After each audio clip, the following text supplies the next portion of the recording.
The Craft Irish Whiskey Company, a business that didn't even exist 2 years ago, is attempting to sell the most expensive bottle of whiskey ever. Their price tag, $2 million.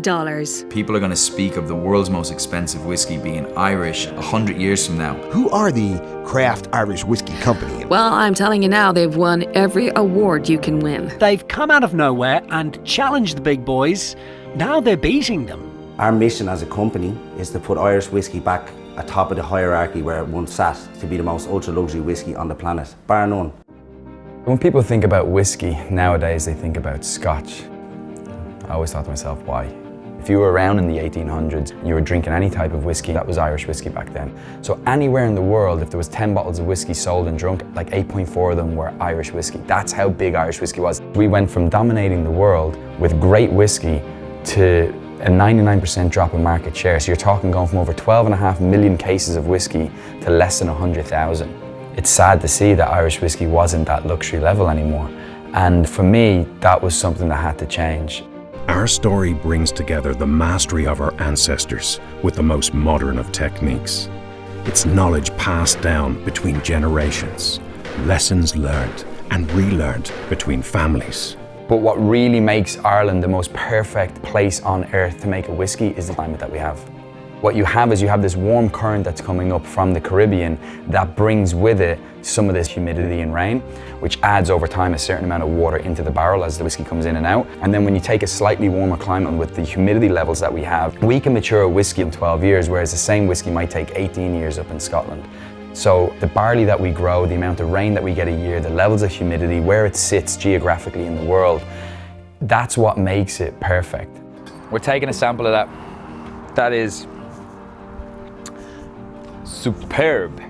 Over the last 100 years, although whiskey has grown globally, I think it's lost its real whiskey making art and become commercialised, especially for mass-produced whiskey. We want to go back to that Irish whiskey making art, but elevating it using modern sciences that we have now available to us that we didn't have back then.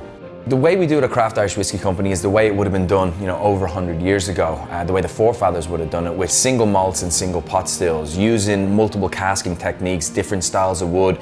It was craftsmanship. And for me, to craft a whiskey is not just making whiskey, putting it in a barrel and sticking it in a corner. To craft a whiskey, it's constant care, constant attention.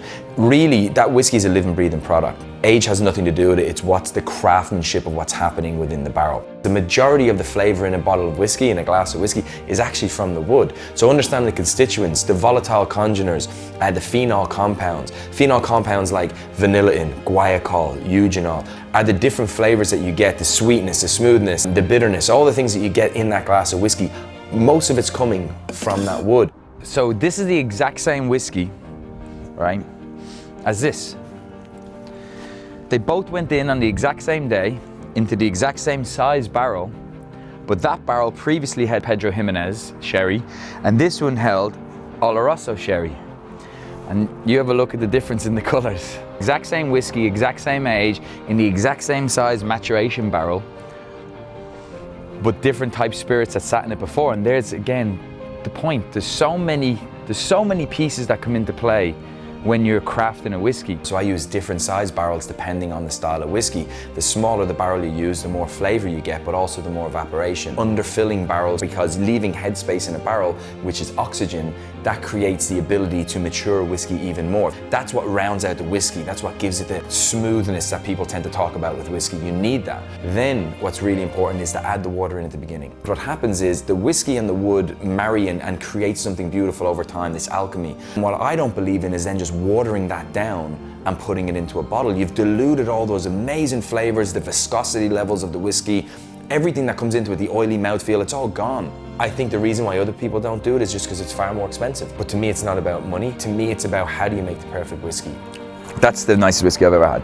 Hands down, by a country mile, thought that was, it's better. To create something like a whiskey, it can't just be about the whiskey being perfect. It's the perfect experience, it's the overall piece. You have to have the perfect whiskey, but then you've also got to have the other pieces that go into it. The right type of pipette, the right type of water, having the whiskey stones in there because you don't want to add ice. Whatever it took to be able to put the perfect whiskey into a bottle, whatever it took to be able to put the best packaging around that whiskey, to be able to let it sit on its own 2 feet, to really return Irish whiskey to the top of the hierarchy where it once was.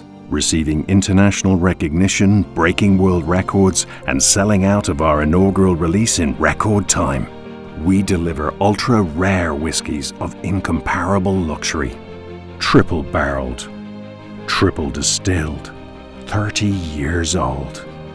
We've crafted the oldest spirits and developed the most modern of processes to create the perfect whiskey tasting experience.